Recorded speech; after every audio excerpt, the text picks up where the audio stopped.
Hello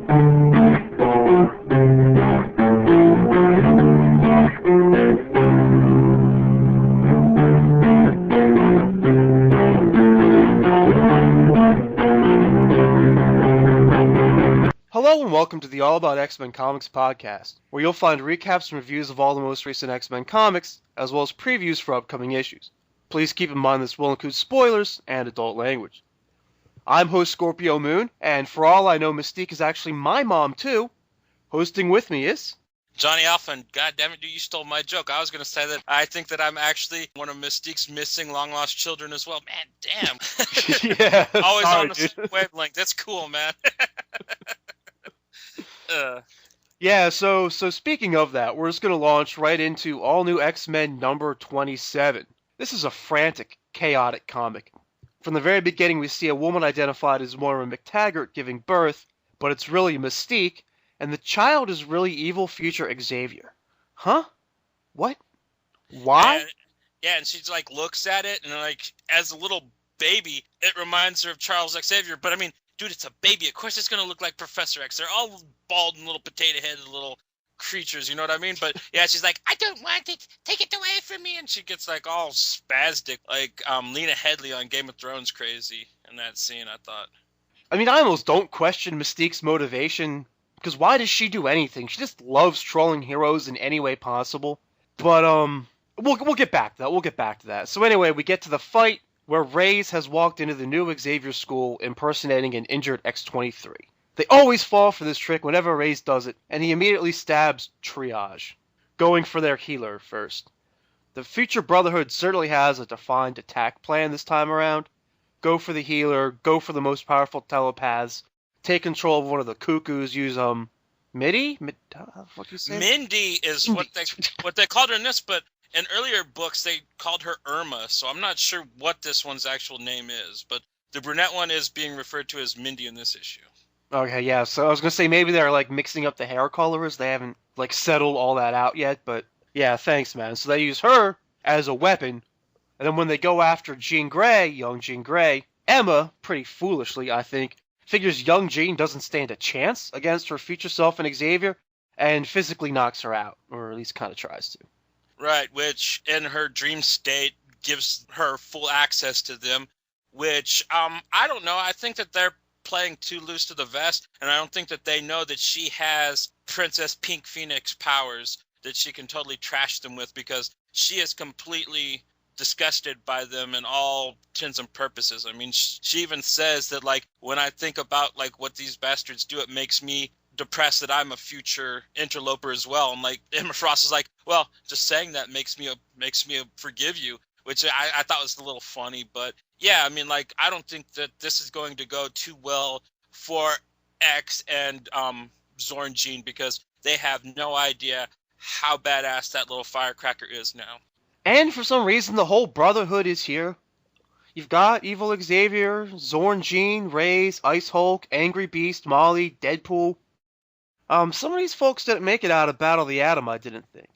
Well, Deadpool even jokes about that he died, you know what I mean? And he doesn't want to do that again. And they haven't said for sure that it's Zorn Jean in the helmet. I don't know who the hell else it could be, but they're playing that one a little close to the vest, so I think that might be a little surprise. Yeah, man, there's a lot in this book that I'm really just not ready to accept at face value yet. Even the intro, which they reference later, it seems true, but I'm not really necessarily buying any of it yet. Still, that being said, Deadpool, he's Deadpool. And Jean, if she's the pink-powered psychic entity now, she can just pull herself back together, right? And I mean, for all we know, they just went back to earlier in the future and got new copies before they came back and died. Right. I mean, like, with time traveling and the X-Men, and depending on how insane the writer wants to take it, I mean, like, he's not Lebdell, so he's not going to go full retard with it, but I don't know exactly how far Bendis is going to take this either. So, I mean, I guess we're going to have to take this one issue at a time. But, I mean, I have to say that this was very intriguing. Little, just weird expose into the future Brotherhood's weird family. There actually is a brotherhood involved here. It's not just a figurative term anymore. Yeah, because technically Evil X and Reyes are stepbrothers. Yeah, same mom, different daddies. Right. I still want to see like who the fake mom for the Rays is. You know what I mean? Like I want to see how Mystique tricked Wolverine into tapping that. That's going to be the really interesting part of the story, I think. Well, the one thing they added to Mystique after they brought her back to life was they upped her powers. So now she can change her scent, too, so Wolverine can't pick up that it's her. So that does make it a little easier. Because normally Wolverine would smell her and be like, oh, it's Mystique, and stab her. But now Mystique can trick Wolverine a little better. But yeah, who exactly it's supposed to be, I don't know. And that's what the rest of the issue is kind of filled in with as the fight is going down. We flash back and forth through Evil X's and Ray's lives. And we see that they share Mystique as a mom, but Xavier and Wolverine's dad. Yeah, you got them too. But anyway, apparently Evil X accidentally killed his stepmom, and Ray's, we hear, killed or at least got rid of Mystique. So like they're mom killers, matricide? Well, X did it on accident, and he actually went seeking out Mystique for some sort of revenge and ended up finding out that he had a brother. And it seems almost as weird as a story as the French guy and the German guy on the boat from the Savage Wolverine arc we just finished. You know what I mean? The type of, they didn't, well, one of them at least didn't turn out to be that evil, but it just kind of happened. Yeah, that's not a bad little parallel. So yeah, after we see that X accidentally killed his stepmom, Ray's got rid of Mystique, they move us all through that, and they team up, I guess, and that's where we leave this story, at their team up. But what I'm still trying to wrap my head around is when Mystique started, when did Mystique go on this mission to collect them all? Like a kid from every X-Man. Was the plan to fuck the bad guys into submission? And I want to know, when in the timeline, because this is supposed to take, basically young Charlie Xavier is born a year from now, but supposedly she posed as Moira McTaggart so Charlie could get one last shot into her before he died. I mean, it's kind of a weird thing that they're playing with the timeline, which, from what I understand, Moira McTaggart does not talk to Charles Xavier at all at this point. You know what I mean? She's completely disgusted by him. So I want to know more about that aspect of it, more than just there's a kid too. You know what I mean? He needs to explain a little better, is what I'm trying to say. Yeah, Matt, I agree, and that's a point that I'll get back into a little bit when we verdict it. I just hope that they're careful here. I mean, just be careful here, guys. Don't ruin Mystique. She's one of our best female villains. Don't just turn her into, psycho mom slut or something like that. I mean, look, come on. We've got Nightcrawler as her son. You've got Graydon Creed. You've got Rays. You've got Evil Xavier. And that's just biologically, tack on Rogue, her alias with Gloria Brickman, Nocturne's alternate reality grandmother. I mean, it's getting a little ridiculous even by X-Men standards. I mean, come on. Right. And I mean, it's on, obviously, that, I think that Bendis wants to take her on that, Lena Headey from Game of Thrones kind of role here, is what I really kind of see, at least in the all-new book. They seem to, be kind of making her almost a comical Bond villain and Uncanny. So, I mean, he's kind of playing it odd from book to book as well, you know what I mean? Well, I don't really watch Game of Thrones, so I don't completely get the reference. Well, she's scheming. You know what? She's always scheming on something. And she's utterly ruthless. You know what I mean? And, that's kind of how I see this version of Mystique that he's pulling out, at least in this book, just drew a parallel with that character to me. At least from the show. I've never read the books, so. So in the main cliffhanger, Jean confronts future Jean and Evil Xavier and the controlled cuckoos on the astral plane, or, in their minds or whatever. And she's just asking why. Why are they attacking? Why are they doing this? Which is a question I'd like answered too. Again, going back to Battle of the Atom, I still never really understood how they thought sending them back was going to help, what that was going to fix exactly. And then when that failed, the mission became to show them how dirty S.H.I.E.L.D. is. I kind of got that. How this big human organization is acting against them. But what is the motivation now besides just let's fight some more X-Men? I mean, I guess we have to wait and see. Yeah, these are all great questions, but I'm fairly confident that they're going to be answered quite satisfactory. You know what I mean? All New's been a stellar book, and I don't see it falling apart now. I mean, even the goofy Guardians of the Galaxy Trial of Jean Grey crossover turned out mediocre to pretty cool. So I'm pretty sure that this is going to, it's just a rocky start. Like, we kind of felt the same way when Battle of the Atom itself started. We kind of were like, I don't know, man, this is kind of goofy, but, we kind of both just grooved with it. And I think that it might hit that kind of stride again once we start getting some damn answers. Fair enough, man. So, any more highlights, or do you want to lead us into the verdicts? Oh, we got one really good Bobby line. Ray's trying to not get his ass kicked once he's found out, tries to turn into different X-Men, saying that he's being manipulated by Jean Grey and Xavier. He turns into Cyclops and says something about I'm in heaps of trouble or something, and like Bobby goes, man, Cyclops is a dork, man, but he never says heaps, all right? And then Beast just knocks him out. I thought it was pretty funny. Yeah, and Beast enjoyed it a little bit too much, according to him. Playing into that whole thing of these X-Men just getting violent. Okay, so what do you got for me? Thumbs up or thumbs down, and buy it or skip it? I gotta go thumbs up. I'm really intrigued with what's going on, with what they're trying to pull off here. I'm very interested in what's going to be going on in the future of this book. But for this issue and for the meantime, I'm going to say check this out in trade, because it might fall apart in the third act. You know what I mean? I'm really hesitant to just try to sell fans on stuff that I'm not sure about 100%. Yeah, I've got a thumbs up, tentatively. This all has to play out a bit more for me. I'm leaning towards skip it till the trade. Last issue was a perfect setup, totally worth getting. But now that you know what to expect, we're stuck in that middle awkward territory now of it, where you're all stuck in the nitty-gritty of it, and the wait can get frustrating. Next up is X-Force number 5. Continuing the trend of the last few issues, where a single character is a bit of a focus through the overall action, here we learn more about Marrow. During the procedure that repowered her, she got Wolverined up a little bit and doesn't have much in the way of memory.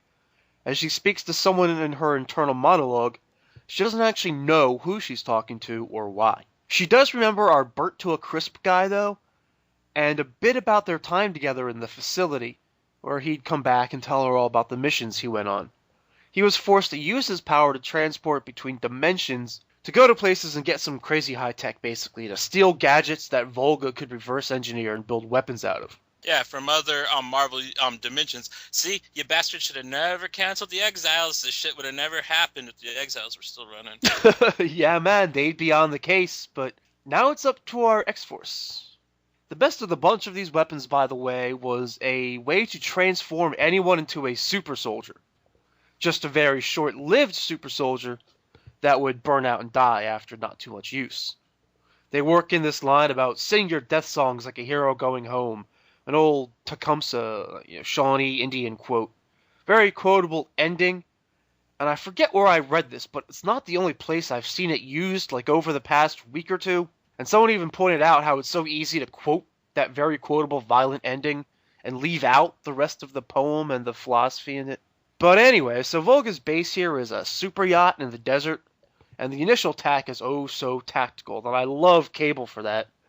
But once we get inside, even Marrow on full blast isn't enough for what we face. She gets real mad when she realizes they killed whoever Baby is, but when we find out Baby was literally a baby, it was her unborn child that was killed during experiments that she apparently volunteered for. And by the way, this baby will probably come back aged 18 years, some comic somewhere down the line. But anyway, finding out that information cripples her.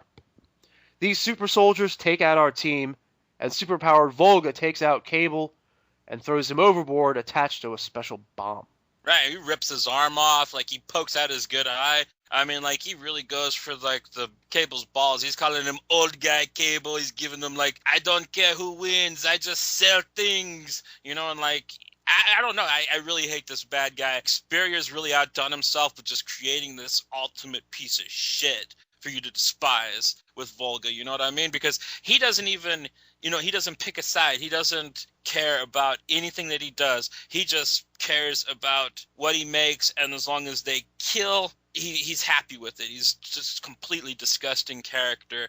And yeah, we kind of learn weird shit about Marrow. I think that he's manipulating her. I think that he's kind of insinuating things a bit differently than they may have actually happened. I'm not saying that they didn't happen like that in some form, but I think that, you can never trust what the villain tries to tell you, especially when he's, doing his big, monologue, you know what I mean, to try to tear the team apart. Marrow just fell in that hook, line, and sinker, but you know what I mean? Psylocke was trying to tell Cable the entire time that, dude, this girl's losing it. She's down there talking to herself, baby, baby, baby, this, and Cable's just like, it doesn't matter right now. We got to do the job. And he's very, very tactical, but he skips a couple details that might have saved the mission. You know what I mean? And I really like the way Spurrier's handling this, though. The only thing I got to say is, man, Volga lacks any imagination. If I had Psylocke completely subdued and in a tube, last thing I would do is try to make her blow up as soon as possible. I'm just saying.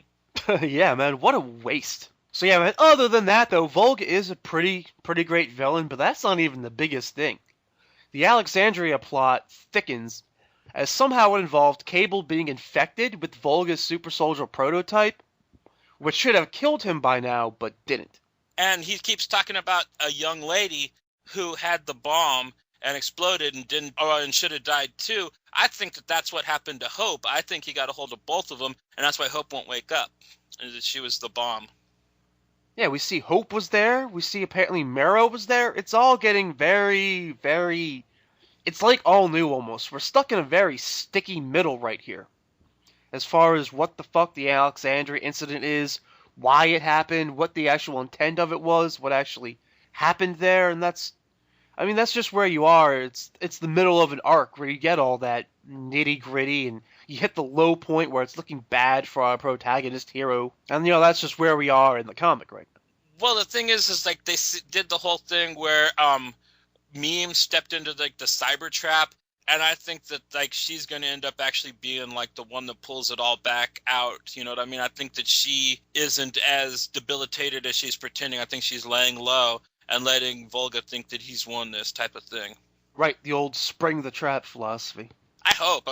It's hard to tell. Spurrier's won. I could never guess what was going to happen in Legacy, so I'm pretty sure, I'm never going to actually be right on predicting anything that's going to happen in this book. So, but that's how I would have pulled this off. You know what I mean? So what do you think, man? Thumbs up or thumbs down, and buy it or skip it? I'm going to give this a thumbs up. Just like I said with all new, great setup. I'm really intrigued with what's going on. It's a sticky situation, and we know that Cable's been blown up really bad once in recent history, and he is hailing hearty, so I don't think he's in any particular trouble at the end of this. But you know what I mean? But I'm going to say that, and this is the first issue of this that I'm going to do this with, I think that, this is a wait for the trade issue, because it was a little lackluster in my opinion, but, not too much. Not enough to complain about or give it a thumbs down. I've got another very lukewarm thumbs up. I thought it was good, but from Spurrier, I've become used to a lot better. I think I'm just spoiled in that way. I'm used to every issue, everything he writes being like a 10 out of 10. What is this beautiful, magnificent thing, and how did I not come across it earlier? And this one came across to me as a little more of just a typical action superhero comic issue. It's easy for me to say buy it, though. They throw a lot at you, and the visual art I thought was a big step up from the last. It's still the same style, with this fill-in artist before Rocky Kim comes back, but you can see that after only one issue, he's already done a much better job of making it work for the characters. Next up is Wolverine number 6. You know what was fun in this comic? Wolverine dropping in with his team, leading new personalities into a different kind of scenario, a heist basically, than you might have in a typical good guy superhero comic book. You know what was no fun? That lame-ass narration at the very end of it, and he is leading these kids in, and he doesn't even, and it's this awful third-person narration. Who is narrating this, it seemed like, if you're watching a show on the History Channel, like Ancient Aliens, and there's just that offbeat narrator, what if the aliens did talk to people in Egypt, and what if they come back? That's how ominous and just out of place and retarded the narration at the end of that issue seemed to me. Oh man, that just snaps you right out of the comic too. Right. I mean, I'm really, really getting to like Lost Boy and Pinch. You know what I mean? Like this team that they have, I've almost taken a shine to them as much as I have the new Uncanny Kids, dude. I think they should have their own damn book. I think that Wolverine should be dead, and like these three little ruffians should be running their own game. You know what I mean? Away from, and Carnell would be on fire. I would love that series if he'd just wrote it about them. Yeah, man, I'm with you, because once it delves back into that everything that happens is fake to sell Wolverine's cover, and it takes all the real meaning out of what might have been interesting, and it turns back all into Sabretooth all over again. The book just goes straight downhill from there, and all the fun and momentum with Pinch and Lost Boy and the team, it's all just lost, man. Like, I was just digging the hell out of it at the beginning too, because that like early Tony Daniels looking art, you know, looks like you're reading an old 10th comic, and Pinch, you know, just like go ahead and dive bombing it, you know what I mean? And like, you know, yeah, dude, because I'm badass, you know, tells Wolverine when she hits the ground, he's kind of pissy with her, and Lost Boy tells him, man, you're getting soft on us, old man. You know what I mean? It was really just fun, you know what I mean? I love the 90s Wolverine at its best. And then bam, we hit that just cheeseball shit narration that just completely boom sank the damn battleship. Man, I can't believe I'm saying this, but it's really a shame how good this book could almost be if they didn't blow it at the end every time. Right. So anyway, as far as wrapping up the plot here, we got some fake ninjas ambushing Wolverine. They reveal themselves to be agents. That's all just part of selling his cover, and they fake kidnap him to, you know, let him check in. They give him a magic microchip that he just has to tap on once he finds Sabretooth, and then, well, I mean, the chip will lead him to Sabretooth, and once he gets there, actually, that makes no sense if the chip knows where Sabretooth is. Anyway, so the chip's going to help him find Sabretooth. He'll tap it, and that'll call in for backup. The chip leads Wolverine to the device. That's it. They were looking for the stupid device that Sabretooth's trying to steal, right?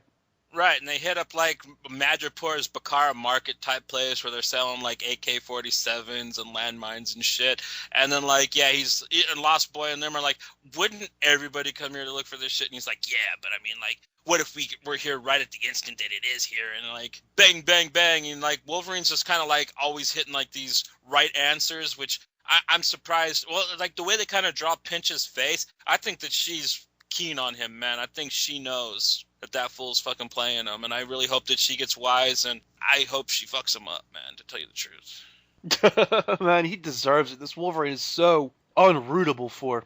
And I mean, even after some of the great stuff that we got early on in this issue, we got to see him be Patch, you know, hanging out with Tiger in the club, and like the young kids are like, whoa, dude, you were the boss, old man. That's awesome, you know, and like, you know, you kind of got this almost crazy nostalgia feel for once, you know, and then boom, they just screw it all up terribly. Yeah, man, which just seems to be what Cornell. This title does. That's Paul Cornell for you, yeah, man. But yeah. So the chip leads Wolverine to the device, and when he finds it, we find the last guy who was stupid enough to steal this device, and you find Sabretooth mauling this guy to death. Yeah, and you know, Wolverine's upwind or whatever, he's got the drop on Sabretooth. And like you said, the stupid narration's like, will Wolverine hit the device? Will he try and attack Sabretooth on his own? You know, earlier in the issue, Wolverine kind of led his team the other way, I think, because he knew he was going to not try and lead them into Sabretooth. And, you know, dun-dun-dun, cliffhanger. Well, I mean, like, they drew Wolverine looking particularly scared behind, you know, where Sabretooth's, like, eating dude, you know what I mean? So, like, I think that the whole point of this crappy arc is that Wolverine's going to puss out. Is it bad that I really just don't care either way? No, what he does. I wouldn't if he was my favorite comic book character and he's being treated this way either, man, so. Yeah, so, verdicts? I'm actually going to give this one that cheesy half thumbs up that I gave the earlier issues, because there really was some stuff that I genuinely dug about this book, but skip it. The art is really cool if you like old style Tony Daniels or like really kind of sloppy Mark Silvestri looking art. You know, you might like looking at this, you know what I mean? Or pick it up if you want to learn how to draw 90s style. You know, you could like get some tips from this. But otherwise, man, this book is useless. I'm thumbs down. If this is the worst it gets, though, I think I'll be happy. With this issue and the last, the title seems to have settled here into a nice mediocrity. If they can keep this up through to his death, it will be a nice, utterly forgettable run as opposed to a permanent offensive stain on the character. But I'm pretty much skip it. Wait, why did I say but? I already said thumbs down. Anyway, yeah, all they did was connect the dots to the next cliffhanger. Next up is Nightcrawler number 2. In this issue, we get some back history on Nightcrawler's romance with Amanda. It's all very cute, and as they're on their way to the old circus stomping grounds, they're trying to see if the Tri-Mega monster was targeting any other members of the old circus troupe. Right, and we get this really kind of cool one of us, gooble gobble freaks feel with it, because like at first they kind of got a fight because people are like, oh, Kurt Wagner's dead, you know, you can't be him. But then like the one like really kind of special guy, the buff dude, what was it, Hans? Kind of like, oh, you are my friends, you know, like they kind of like just are partying. And I don't know, I really just find this book heartwarming, you know what I mean? It's just like makes me feel good when I read it. And that's basically what happened. There's the obligatory fight, and then we see that Tri-Mega followed Kurt and Amanda right back to the rest of the clan, and boom, cliffhanger. Right, which, I mean, I think is really cool because, you know, we know that Nightcrawler's from the circus, and I've seen a couple arcs reference it, but I've never seen anything actually come back to it and involve the circus in a modern setting, so I think that this is really great what Claremont's pulling off with this, and with the nostalgic art in this book, it just drives it home. But yeah, man, this is exactly the first kind of story you do with Nightcrawler once you've got him on his own. Is take him back to his circus roots, you know, old romance. Like, this is his kind of supporting cast. That's exactly what you'd expect. So it's all good.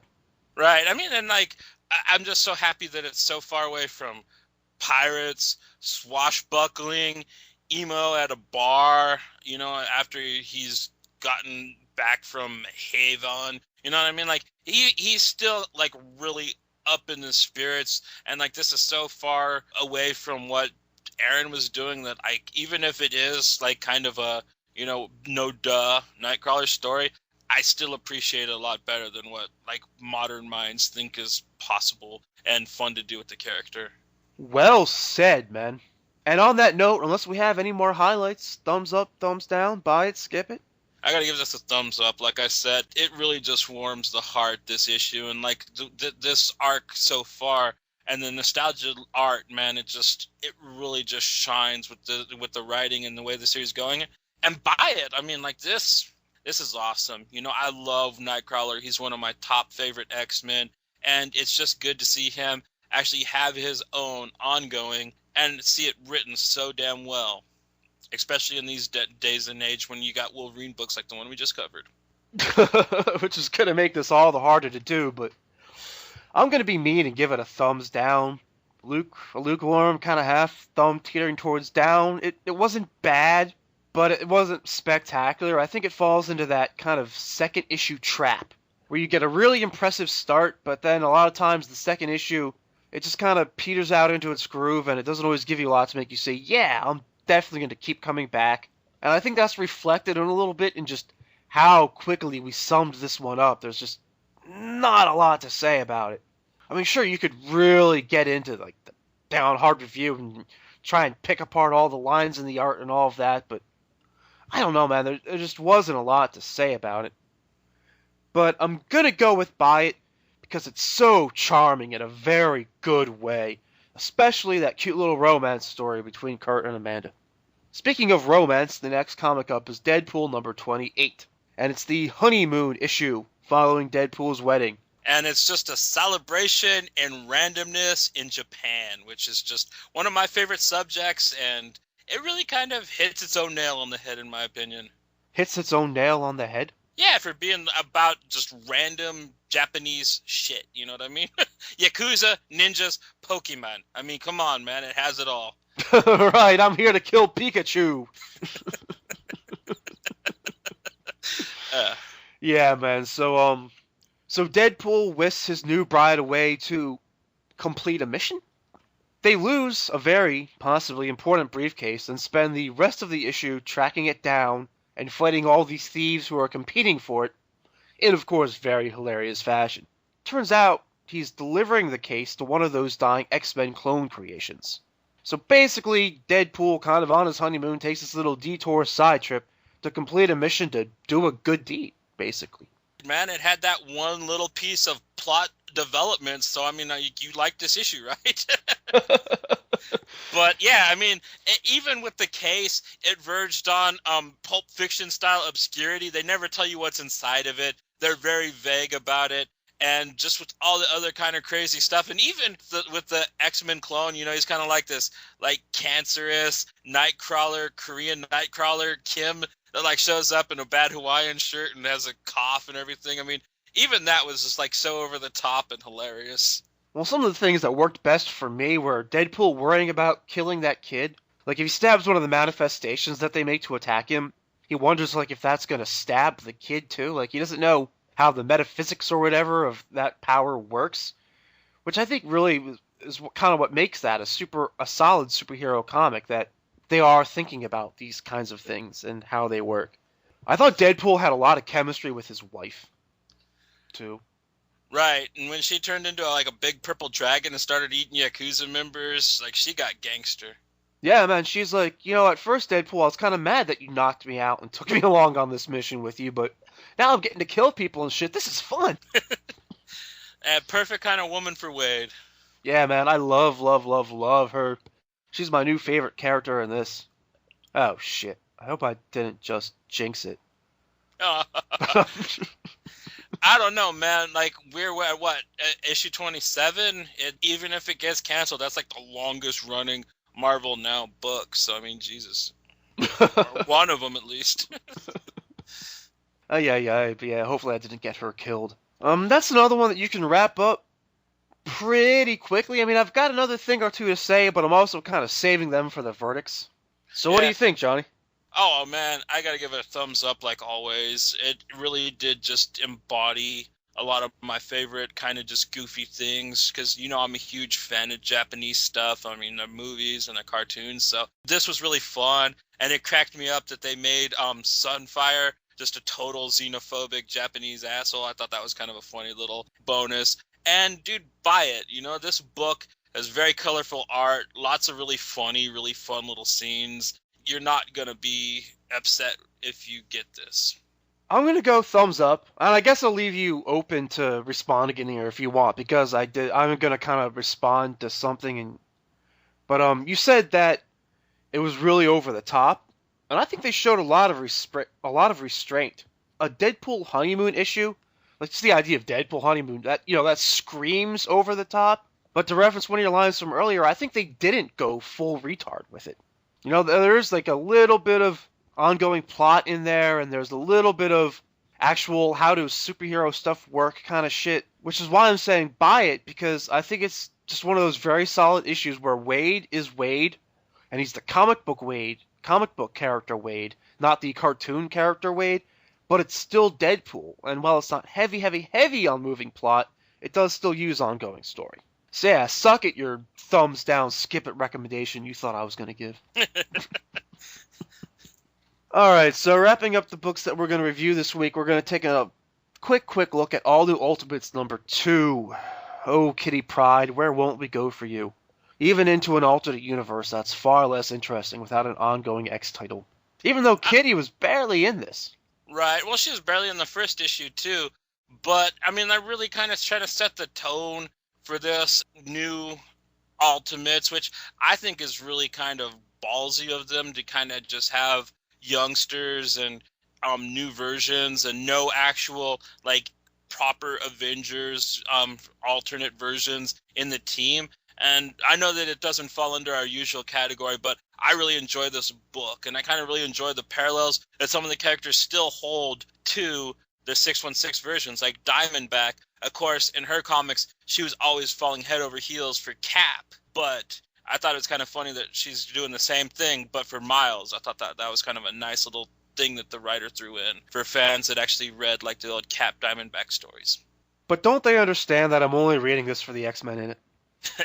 Dude, I think once Kitty is a solidified member, Jimmy will be joining it very promptly. I mean, honestly, I don't see like how he's let her leave his sight. You know what I mean? He's kind of one of those dogs with a boner kind of characters. Right, right. It's like, okay, you're living at Spider-Girl's house. Can I come over? You know, I'm pretty sure he's calling her daily. Yeah, with Wolverine dying, they're going to have to focus on every other Wolverine version they have, right? And Jimmy is the best, like, Wolverine kid aside from X-23, in my opinion. Yeah, no doubt about that, man. But there was a cool superhero fight, and Jessica getting hit with that drug that let Nolan Woodard really break out the neon some more. I'd probably pick up anything he colored, man. I love his colors. Oh, right. And, like, yeah, especially when, like, she starts tripping balls and, like, Kitty starts getting all laser light show Pink Floyd looking and stuff at the end. Yeah, that was really kind of neat art. Definitely a lot better than what they tried to pull in Marvel Knights X-Men with the psychedelics. Oh, man, if only they let him get his hands on that, man. Because that kind of shit is his speciality. But anyway, on to the previews. Next time you hear from us, we'll be talking about all new Dupe number 2. And it feels like it's been way too long since this. I mean, since the last one. Right. I mean, like, it's been a month plus a couple weeks, right? It feels like it anyway, man. It feels like 2 months or something. I mean, and contrary to my somewhat lukewarm rating of it from last time, I'm really, really looking forward to it because I want to get more of this and get a better read on it. Yeah, me too, because you know how I am about the ecstatics, so yeah, just come on, man. Give us a good story, Milligan, which I'm pretty sure he will, because, I mean, like, I really like some of the stuff that it referenced from the Battle of the Atom, and I kind of like the way that it put it on its ear in it, so I really hope we get more of that, and the weird romance between him and Kitty is kind of shitty, but I don't know, like, I'm pretty sure he'll find a way to make it work. I'm at least just glad that we can have this in the X universe. Like, we can have something that's kind of that silly, kind of like oddball shit, but like it's goofy with an edge, not just A+X territory. Pow, pow. And we'll also have all new X Factor number 8. Okay, so last issue they went to rescue a girl from her strict parents.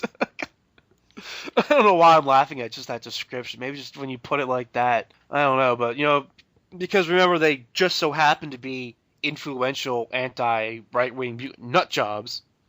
Right, he's like the Alex Jones of mutant haters. I mean, the guy's a nutsack and a half. But still, your idea is to rescue his daughter from his strict parents. I mean, just the whole thing, it looks like a mission. I mean, based on the preview pages anyway, it looks like this mission is going to blow up in their faces spectacularly, which in my opinion, it kind of deserves to. So here's one that I can't wait for, too. Right. And I mean, like, if you look at it the right way, it's a bunch of doofus dudes that think they got something to prove to a mutant hater, and a chick that's not quite over her insane side that went ahead and said, okay, let's do it. So if there was something called better judgment in this team, I don't think it exists, you know what I mean? Like, honestly. Yeah, man, yeah. So this is just going to blow up in their faces, and I can't wait to see it. And the sad thing is they have, like, 2 really, really smart robots on the team, and they're almost bigger dipshits than the humans are. True that, man. True that. Whatever happened to robots and all their logic and all that shit? All right, so here's one that I'm really, really looking forward to. And I can't believe I'm saying this. I'm looking forward to Amazing X-Men number 7.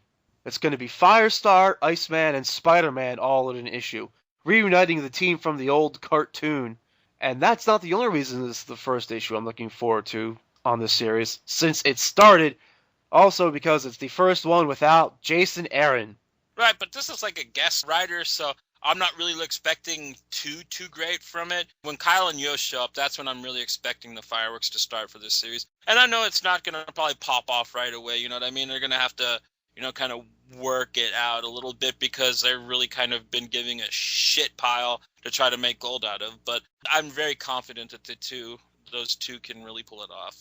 Yeah, they do have to kind of right the ship a little bit, which is not a pirate pun, but Gotta straighten the jib. But yeah, before they take over, I'm assuming this is going to be a one-shot issue, and it's written by Catherine E. Monin, who wrote A+X number 5, the Dupe and Iron Fist issue. She wrote a Pixie miniseries, a couple issues of Runaways, and she wrote Wolverine and Jubilee. So I got 2 big thumbs up because that is the only like real A+X issue that I completely say go out and read is the one with the dupe and Iron Fist. So right on. I'm pretty sure that this issue is actually going to be quite fun.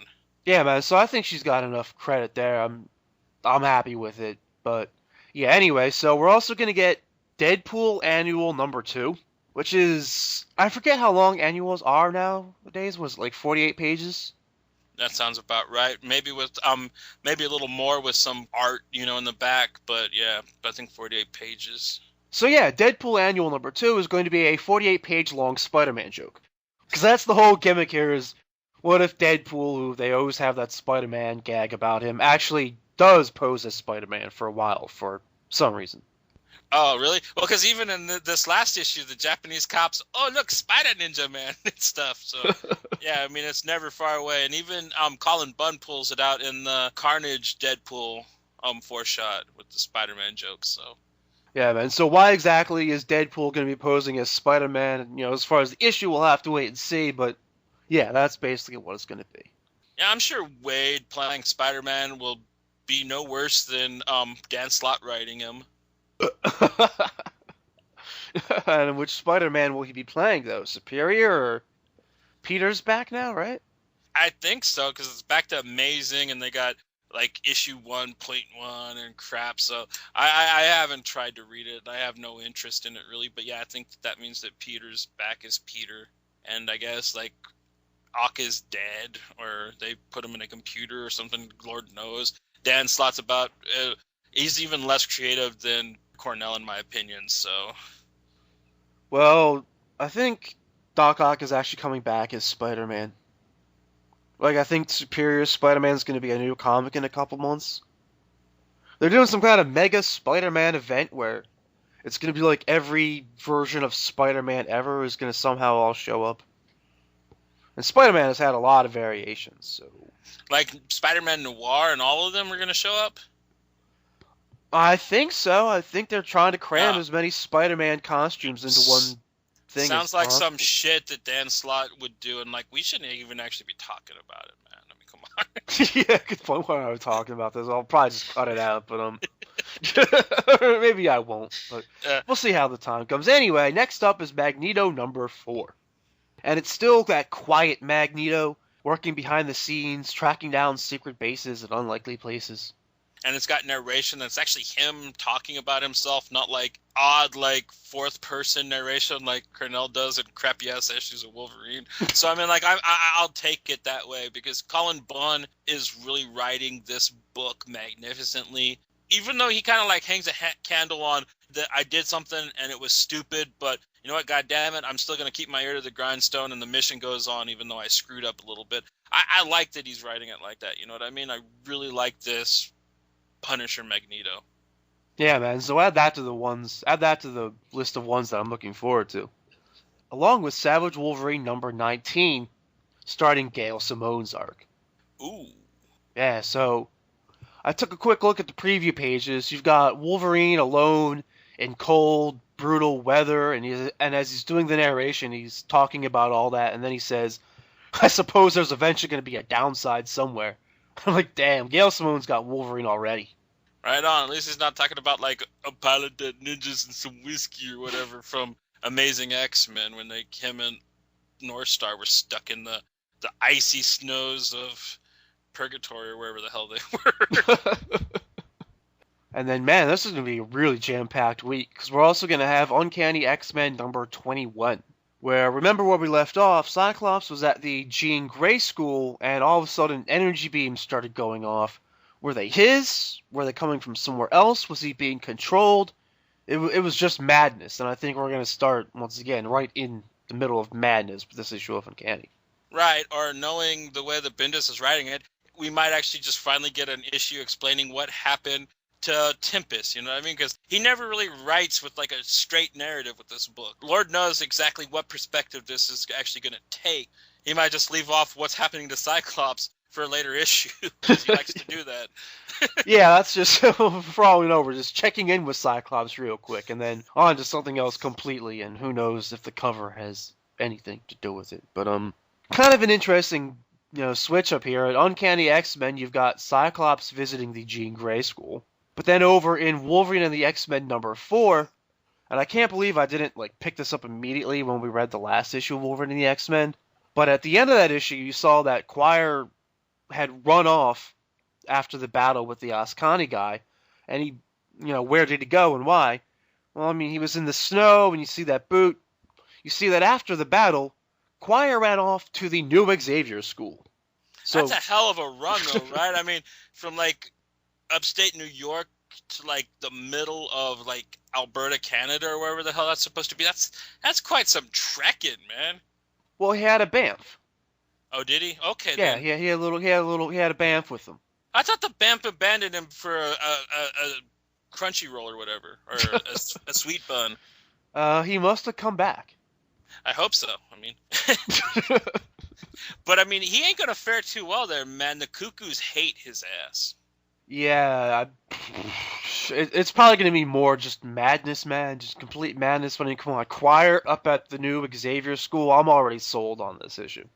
Yeah, I'm just saying that, they still hold him responsible for their one sister's death. So I mean, he ain't liked there. So yeah, I mean, I'm pretty sure he's gonna be really charming and stuff. I really like the way this writer writes him better than Aaron did. So yeah, I mean, I'm pretty sure it'll be fun in the same way that the way Psylocke and Phantom X are getting along in X-Force kind of fun. And then our last book up for the next week will be X-Men #14. Continuing the attack on the school as Shogo's birth father is trying to get him back. And it also starts the countdown to the exit of Brian Wood. Yeah, they've been jerking him around. I thought that he was going to be leaving the series soon. Maybe it's for the best, man. No, really. I mean, he is too talented to be playing these kind of stupid games that and having the hoops that they're making him jump through. He really is, if they let him just run wild like they let Bendis and, even the crappy-ass Jason Aaron do, they would have a Quality X book, but they keep micromanaging him to the point where, okay, your arc's going fine, but we got to do the point now thing, so, start a new arc in the middle of your arc. You know what I mean? I'd leave, too. Yeah, madam, and we've documented this throughout the course of the run of X-Men. Everything he tries to do, it's the third or fourth time that Marvel they just keep fucking with him on this title. So they found Mark Guggenheim. He's going to be taking over with issue 18. He's not terrible, so. He's currently writing Arrow. Yeah, that's. And he's known for X-Men comics such as, what was one of the last X-Men things he does? He did an arc on Wolverine where Logan died.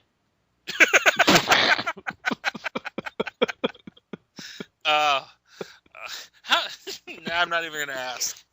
Yeah, man. Why don't we just go ahead and forget about that for a minute and just spike the punch? All right, man, spike it up. Oh, yeah! Alright, so Spiking the Punch is a segment where Johnny and I each introduce one non-X-Men related comic book. And Johnny Alpha, you're going to lead us off this week with... I'm going to go with my normal wheelhouse. I'm going with Image Comics with the title called Shudder #2, which is this really kind of odd, very random book, but it's very charming and very fun. The story starts off and basically the girl's dad, it's about a girl whose dad was this kind of just traveler, and he just went and did all these kind of crazy adventures. And I mean, this world, anything's possible. There's buffalo people and Irish people with lions' heads and stuff like that. So I mean, this guy literally went and hung out with dragons, and this girl did that too and stuff, but she was never too keen on it, and you kind of get that sense from her from the first issue, because on her 7th birthday he takes her to the moon, and she kind of doesn't dig it, you know what I mean? After 7 minutes, she's a little girl, she's kind of just Dad, let's go home, it's boring and stuff. But basically her dad dies a couple years after that, so she kind of feels she has to become an explorer too. And you join her in her life after she's kind of given up being an explorer. Now she's just kind of this random photographer, kind of got this artist personality. And meet her on her 27th birthday, where she's going to her dad's grave at the cemetery to visit him, because that's what she does on her birthday, and tell him what she's been up to. when she's attacked by ninja ghosts, which she's been through so many crazy adventures as a kid and throughout her life, so this doesn't really phase her until like this crazy robotic thing that looks like the Monopoly Man comes and tells her that the crazy ninjas were sent by siblings that she never knew that she had. And then this goes into where the second issue that I'm spiking with, you basically find out that when she was little, all she really wanted was the whole family thing, and her dad always kind of like shied away from doing it, you know what I mean? He kind of always had this kind of way of talking around it and stuff like that.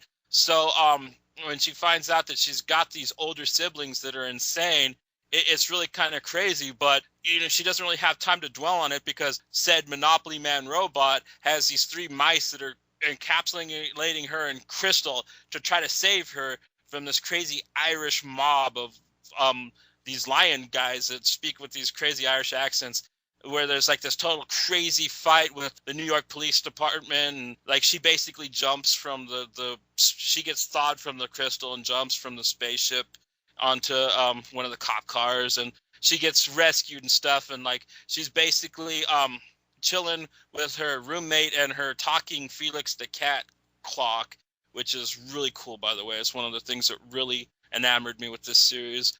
And while that's happening and you kind of get a little more backstory with her, you find out that like she has a really sinister older sister that can really manipulate things into dragons or some shit. I mean, like, I'm really hoping that they explain it, but not too much, because I just love the randomness of this series. It's really just so fun.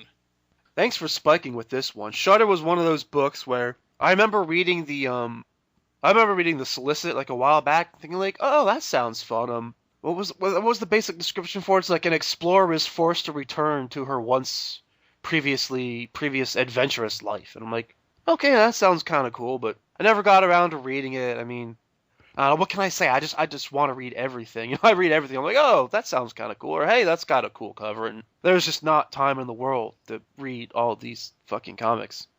Right, but it's Image, and I try to check in on everything they do, but I do miss out sometimes, and I didn't really kind of get into this at first either, but Brandon Graham, who is one of my favorite graphic novelists and artists that's working at Image, he's done like multiple Warheads and King City. He did a variant cover for the second issue, which I really, really loved, and that's what really kind of got me to get it. And then like I really checked it out, and then I got the first issue, and I was just like, man, this is awesome, you know. Image never lets me down. Yeah, man, once you open this book, you're just like, holy goddamn, what the shit? Well, okay, that was actually a line in the book, but yeah, holy goddamn, what the shit? It's like Nyan Cat or Felix the Cat or whatever is running around and attacking UFO police or something. You're just like, what the actual fuck is going on in this comic? There's just so much, like you said, random shit, and there's like everything is anthropomorphized. There's like hippo people and talking cats and talking rats, and like everything has come to life. And you know, you talk about an adventurer or an explorer forced to return to her previously adventurous life. That is quite an understatement for what is actually going on in here. You know, let me say that. Yeah, the only other thing where I've seen a city this diverse with just weird, odd, just iconic cartoon type things like this was Alan Moore's Top 10. The city from that, Neapolis, it kind of had the same kind of feel as like this version of New York that the creator has created for this title. Yeah, man. I advise people, if anyone, you know, decides to pick up on this spiking as a recommendation and get into it, take your Dramamine before you open up this comic, because your head is just going to be freaking spinning. I know mine was. And make sure you like cartoons, you know what I mean? If you want like a serious comic book, man, don't buy this. Go get Zero or something, you know what I mean? But if you like silly, or not, I mean, I don't really mean silly. If you like, I don't know, if you like nostalgia for like old cartoons, but you want to see it done in kind of like an adult way, you know, like an Adult Swim kind of way, this is like a perfect book. This hits like on a Venture Brothers type level. You know what I mean? It's great. Yeah, it's not quite as serious as, say, Saga, where Saga, you know, also takes this really crazy shit, but then plays it completely straight. But, you know, despite all that weirdness, it is played straight enough that I think you can still relate to the characters. I mean, I really liked the main character. You know, I totally would sit down and drink a glass of wine with her after a busy day of coming home from the hospital after falling out of a UFO police car.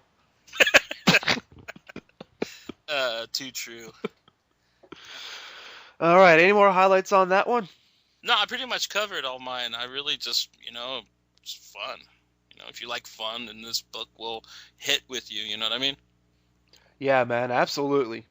And for me this week, I'm spiking with Jack Kraken, a one-shot published by Dark Horse.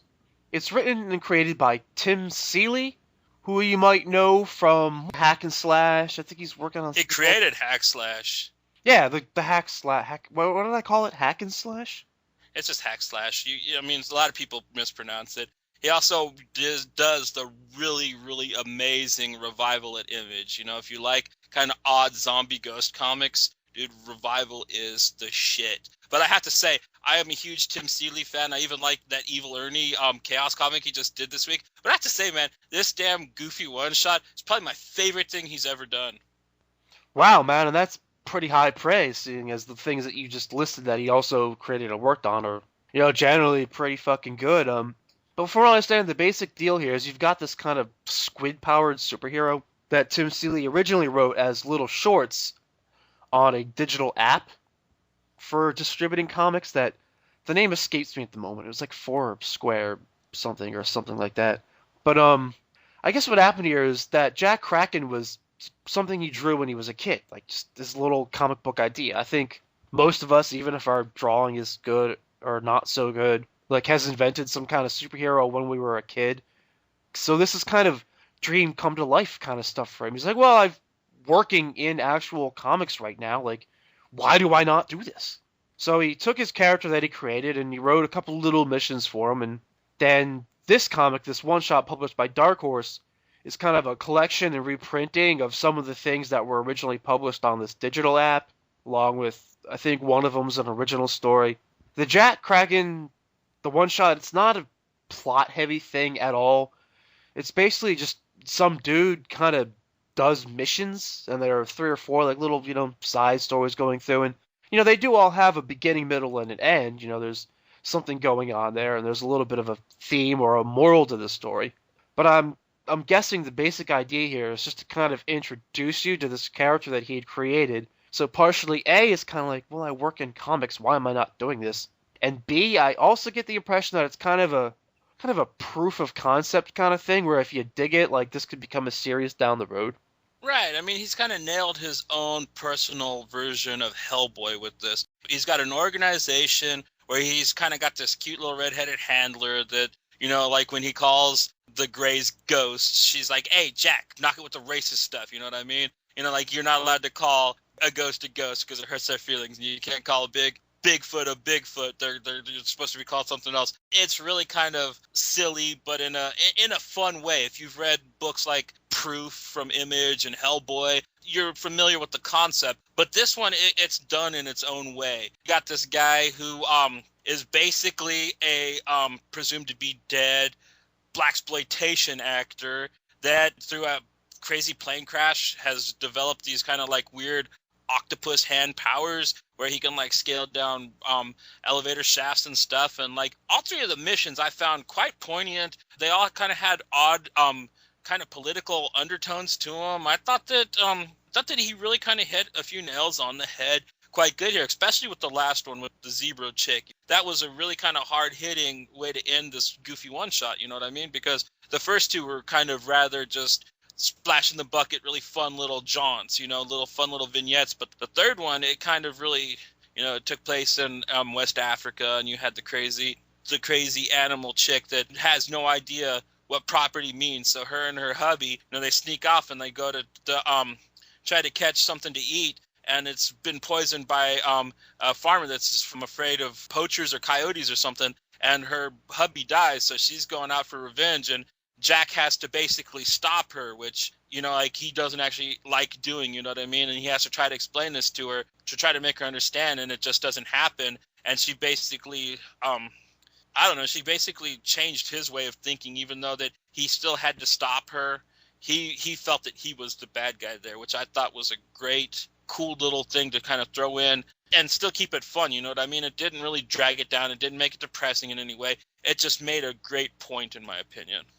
Yeah, it did at least return it to that place of seriousness. But damn, man, I think you just described my own Spike better than me. Well, I really just had fun. I mean, right off the first one with the little vampire girl and like the two runaways that were like living in the same warehouse with her, and like they brought him home, and they were all playing with the My Little Ponies and stuff, and he's all, you know, like little girls, they don't care what the hell color you are, or what kind of, if you're even a monster or what species you are, as long as you play My Little Ponies with them, you know, they're just gonna have fun together, and like I like that as well. You know what I mean? Like each one kind of had a great little point, but the third one was more serious, kind of had the serious overtone, and that's the one where you kind of got his backstory, that he was like this presumed to be dead blaxploitation star that was the star of the hit movies Hitman Babysitter. Right, kind of taking a joking play on like Mr. Mom kind of movies and stuff like that, or Kindergarten Cop. Or Jesus Christ, Mr. Mom, how freaking old am I? Like, what was the last one with Vin Diesel? Babysitter. Pacifier? Yeah, that's what I should have referenced. The Pacifier or something. Yeah, because Mr. Mom, Mr. Mom. Like, that was just like Michael Keaton, like dad from Detroit that got put out of work at the car factory and like had to take care of his kids. He didn't even like have a gun. Or freaking, I think what I meant to reference was like the Hulk was the nanny. Oh, the one with Hulk Hogan when we were kids? Yeah, I forgot what that one was called. Yeah, but anyway, yeah, so Tim Seeley has had a lot of work at, you know, various comic book companies, but the thing about Jack Kraken, and you totally hit the nail on the head with that one, is that the style of it, the type of book it is, it's very, very Dark Horse. Like, it absolutely belongs being published by that company. So if you want to take this one as a recommendation at all, it's like if you're really into the kind of stuff that Dark Horse publishes, then this one, I mean, it literally has their name on it, but this one has their name on it. Right. If you're a fan of Seeley's, this is such a great retrospective look at the kind of odd ideas he had as a kid, because you don't just get the Kraken stories, you also get these kind of odd covers for other ideas that he had drawn when he was younger, with this kind of really ugly Rob Liefeld style, and then he revisits them and draws them now with his more professional style, all mocked up and like really well done. So if you're a fan of his, it's really cool to see where he came from and where he is now. You know, I mean, it's a great little book. It's definitely worth the money. It's a quality read. Okay, so let's work on wrapping this thing up. What have we got for segments this week? How about... And why am I pretending like I don't know? How about Pity the Fool? Alright, I pity the fool. And who do you got for me? Who was the saddest sack of shit that we have to feel sorry for this week in X-Men comics?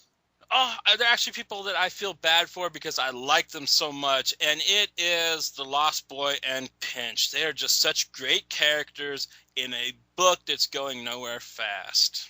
Pity the fool. Yeah, man, I had that listed as one of mine, just in case you ended up using it, man. Wolverine's team just short end of the stick, man. They are so cool, and at least kind of have the potential to be, but they're stuck in this otherwise crappy book where they are going to eventually get turned on by Wolverine. Well, maybe he'll help them out at the end, but whatever. Yeah, they still deserve better. My other one, or the one that I'm going to use, is going to be... I'm going to go with Cable, man. Gotta feel sorry for poor Cable. He gets his robot arm ripped off and thrown over the ship, and he just gets owned, pwned, and stoned, man. And in such a bad way, because it's a classic case of underestimate the villain. I pity the fool! I mean, come on, Cable. You've taken on Apocalypse. Several times. But some dude with a glowy power and a bad accent and a stupid golf pants is gonna do that to you. They should have listened to Meryl, man, when she was fired up. She was like, dude, this was too easy. This was too easy. You know what I mean? When, like, she first showed up and they were tearing them up, and, like, she was right. You know what I mean? They should have... I don't know what they should have planned for. They actually... I think they need a bigger roster. You know what I mean? Like, I love the team, but the 5 members, I mean, I think they're cutting it a bit short. Yeah, there's no reason that this has to be small Strike Force. So maybe that's in the cards. I heard a little rumor that Domino might be showing up at some point. Hell yeah, I'm always down to read about Dom. Or did I read that she was showing up in Amazing because Colossus was going there? I forget now. Fuck! Well, Domino's going to be somewhere sometime soon. But anyway, let's go ahead and wrap this up a bit more A bit more of a fun one. Yeah, let's wrap this up with a bit more of a fun one. How about a sexy moment? Oh my.